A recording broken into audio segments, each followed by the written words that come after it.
शादी की पहली रात थी और दुल्हन बनी बैठी मेरी बीवी ने कहा कि खबरदार, मुझे हाथ मत लगाना, मैं किसी और से मोहब्बत करती हूँ। ये जबरदस्ती की शादी हुई है और याद रखो, तुम कुछ भी कर लो, मेरी मोहब्बत नहीं पा सकोगे, ना मैं तुम्हें चाहूंगी। उसकी आंखों में आंसू थे। मैं हैरान और परेशान पागलों की तरह उसे देखने लगा और सोचने लगा कि ये क्या हो गया है। जब कुछ समझ न आई तो वहां से उठा और वुजू किया और नमाज के लिए चला गया। मुझे डर था, बहुत ज्यादा डर, माशरे का डर, खानदान वालों का डर। मैं एक मिडिल क्लास फैमिली से ताल्लुक रखता हूँ और ऐसी ऊंच नीच पर हमारे यहाँ इज्जत का जुलूस निकल जाता है। मुख्तलिफ सोचें आ रही थीं कि अगर ये सुबह चली गई और वापस ना आई तो मेरी इज्जत का क्या होगा। यही ना कह दे कि ये नामर्द है और इससे शादी खत्म करो। एक बार तो सोचा कि जबरदस्ती करता हूँ, गुनाह नहीं है, मेरे निकाह में है, मगर मेरा दिल नहीं माना। मैंने उससे बात करना चाही, मगर मुझे गवारा ना हुआ कि मैं उस औरत की मिन्नत करूं जिसने मुझे यूं ठुकरा दिया। अल्लाह ताला से शिकवे शिकायत करता करता सो गया। और अगर उसे किसी और से मोहब्बत थी तो निकाह के लिए हाँ ही ना करती या मुझे ही बता देती, मैं उससे खुद रिश्ता खत्म कर देता।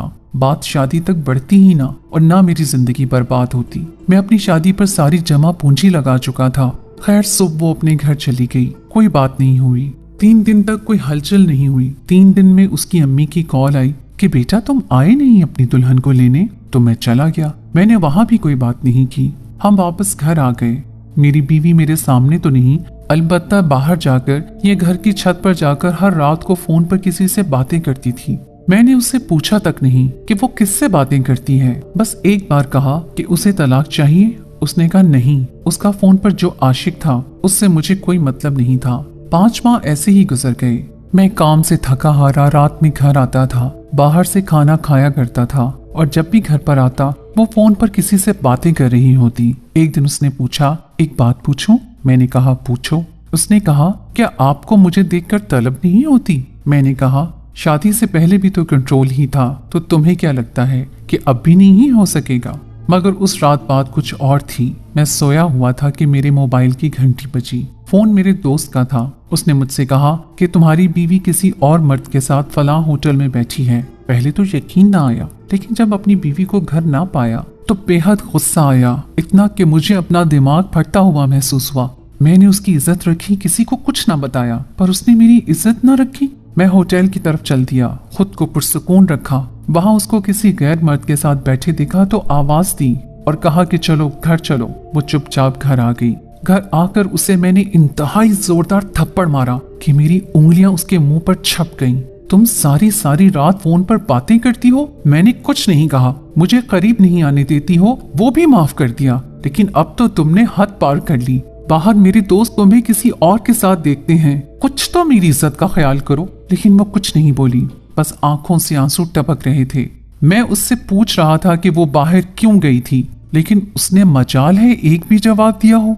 मैं उसे बाजू से पकड़कर नीचे बिस्तर पर ले आया और गर्दन से पकड़कर कहा कि आखिर तुम चाहती क्या हो? उस वक्त वो रो पड़ी और मुझे रहम आ गया। मैंने उसे छोड़ दिया और मैं सो गया। सुबह मैंने खुद नाश्ता किया और काम पर चला गया। वहां मुझे वो मेरा दोस्त मिला जिसने मेरी बीवी को दूसरे मर्द के साथ देखा था। मैंने उसे कहा कि यार मेहरबानी करके ये बात किसी को मत बताना। उसने कहा कि तुम बेफिक्र रहो, ये बात किसी को नहीं बताऊंगा। वो बात यहीं पर खत्म हो गई।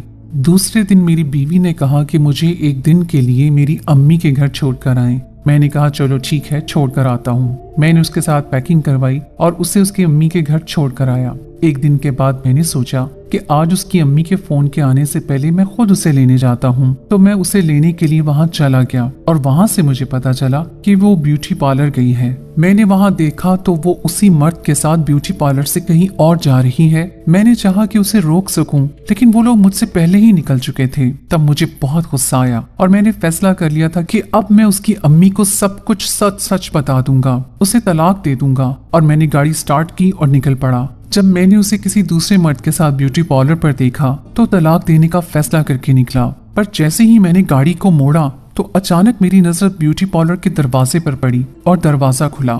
एक औरत निकली और असल में वो औरत मेरी बीवी थी। मैंने जिस औरत को मर्द के साथ देखा था वो मेरी नजर का धोखा था। खैर मैं उसके पास गया। वो रिक्शे वाले को बुला रही थी। मैंने कहा चलो मैं तुम्हें घर छोड़ देता हूँ। वो चुपचाप गाड़ी पर बैठ गई। और मुझसे पूछा कि आप मेरी यहाँ जासूसी करने आए हैं। मैं हंस के बोला, नहीं, मैं तो तुम्हें लेने आया हूँ, चलो घर चलते हैं। तो उसने कहा ठीक है। फिर मैंने उसे ये वाकया बताया जो अभी अभी मेरे साथ हुआ था। ये वाकया सुनकर वो खामोश सी हो गई। फिर कहने लगी, अगर आप मुझे इसके साथ दोबारा देखोगे तो क्या आप मुझे तलाक दे दोगे? उसकी बात पर मैं खामोश रहा। हम अपने घर वापस आए तो आज उसका रवैया मेरे साथ बहुत अच्छा था। उसने मुझे चाय बना कर दी। मैं दिन भर का थका हुआ था। मेरी आंख लग गई। रोने की आवाज सुनकर मैं हड़बड़ा कर उठ बैठा। देखा तो वो कमरे के एक कोने में बैठी रो रही थी। अपने नाखूनों से फर्श कुरेद रही थी, जिसकी वजह से खून रिसने लगा था। मेरे पूछने पर वो चिढ़ गई। मैं भी खामोश हो गया। थोड़ी देर गुजरी तो मैं फिर उसके पास जा बैठा। रोते रोते उसने मेरे हाथ पकड़ लिए और कहा, खुश हो जाएं, आपकी दुआ कबूल हो गई।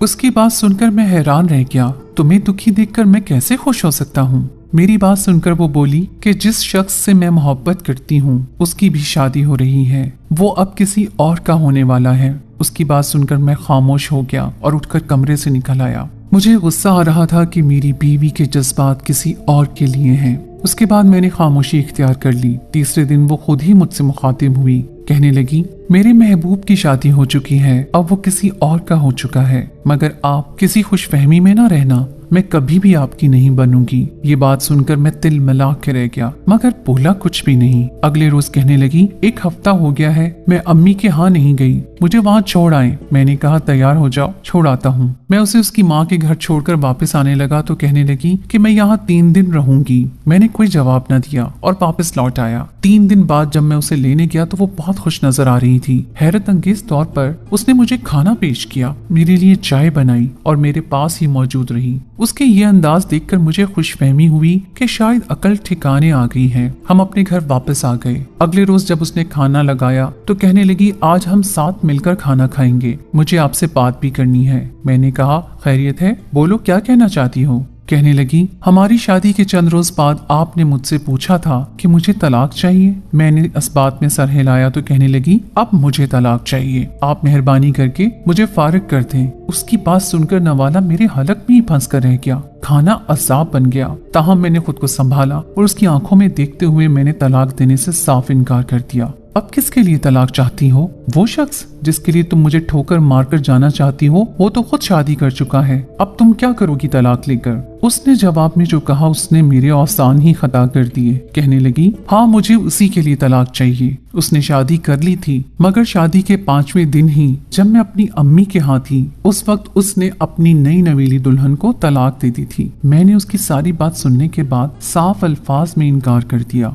अब मैं तुम्हें किसी सूरत तलाक नहीं दूंगा, ये बात अपने दिमाग में अच्छी तरह बिठा लो। मेरा इनकार सुनकर वो गुस्से में आ गई। कहने लगी, अगर आप मुझे तलाक नहीं दोगे तो मैं चिल्ला चिल्ला कर पूरे मोहल्ले को, आपके पूरे खानदान को इकट्ठा कर लूंगी और ऐलान करूंगी कि मुझे किसी और से मोहब्बत है, और ये सब जानते हुए भी मेरे शौहर ने मुझे अपने घर में बिठा कर रखा हुआ है। तुम जो चाहो कर लो, जाके पूरे शहर में ढंडोरा पीट लो, मगर मैं तुमको किसी सूरत तलाक नहीं दूंगा, ये मेरा आखिरी फैसला है। ये बात सुनकर वो कमरे से निकल गई और बाहर जाकर मेरे घर वालों को अपनी दास्ताने मोहब्बत सुना दी। उस पर मेरे बड़े भाई अंदर आए और मुझे समझाने लगे कि ऐसी औरत को रखकर क्या करोगे जो तुम्हारे बजाय किसी और का दम भरती है, उसे तलाक दे दो, ऐसा ना हो कि कोई और मसला खड़ा कर दे। अपनी इज्जत बचाना हमारे लिए सबसे अहम है। मुख्तसर ये कि भाई के बहुत ज्यादा समझाने पर मैंने आंखें बंद की और उसे अपनी ज़ौजियत से फारिग कर दिया। तलाक के बाद वो अपनी माँ के घर चली गई। वहां जाकर उसने क्या कहानी सुनाई मुझे नहीं पता, अलबत्ता इद्दत गुजरने के बाद उसके माँ बाप ने उसकी शादी उसके मनपसंद शख्स से करने की हामी भर ली। उसकी मुराद भर आई थी। खुशी से उसकी मुस्कुराहट खत्म नहीं हो रही थी। उसने जो चाहा उसमें कामयाब हो गई, मगर किस्मत भी उस पर मुस्कुरा रही थी। जिस दिन उसकी रुखसती होनी थी वो अपने घर में दुल्हन बनी बैठी थी। दूसरी तरफ उसका होने वाला दुल्हा शादी की तैयारियों के सिलसिले में शहर गया, मगर वापस लौट के ना आया। उसका एक्सीडेंट हो गया और वो मौके पर ही दम तोड़ गया। जब ये खबर दुल्हन वाले घर पहुंची तो वहां तो जैसे कयामत ही टूट पड़ी। दुल्हन अपने हवास खोने लगी, धाड़े मार मार के रोने पीटने लगी। उसकी हालत पर मुझे भी बहुत तरस आया, मगर मैं क्या कर सकता था। अब चिड़िया खेत चुग चुकी थी। कुछ अरसे के बाद मैंने भी शादी कर ली और बाद में पता चला कि उसके घर वालों ने भी उसकी शादी कर दी है। ताहम जिससे उसकी शादी हुई वो शख्स नशई निकला। उसे मारता पीटता रहता था वो उसके घर से भागकर अपने माँ बाप के पास आ गई और वहां से भी तलाक ले ली। दूसरी बार घर बैठी तो उसकी भाभियों को वो खटकने लगी। उन्होंने अपने शौहर से कहलाकर उसे एक बूढ़े के पल्ले बांध दिया।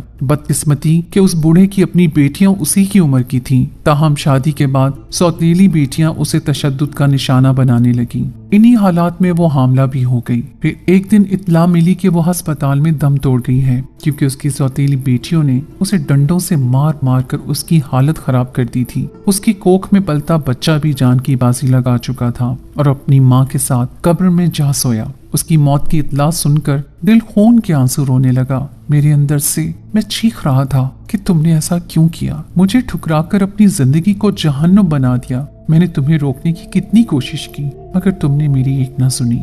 मगर मेरे अंदर की बाज़गश्त मेरे अंदर ही घुट कर रह गई। अल्लाह रब्बुल इज्जत से दुआ करता हूँ कि उसे इस दुनिया में सुकून नहीं मिला। ए परवरदिगार, उसे मौत के बाद सुकून अता फरमाना। मैं अपने बीवी बच्चों में खुश हूँ, मगर अब भी जब वो याद आती है तो उदासी और गम के बादल छा जाते हैं।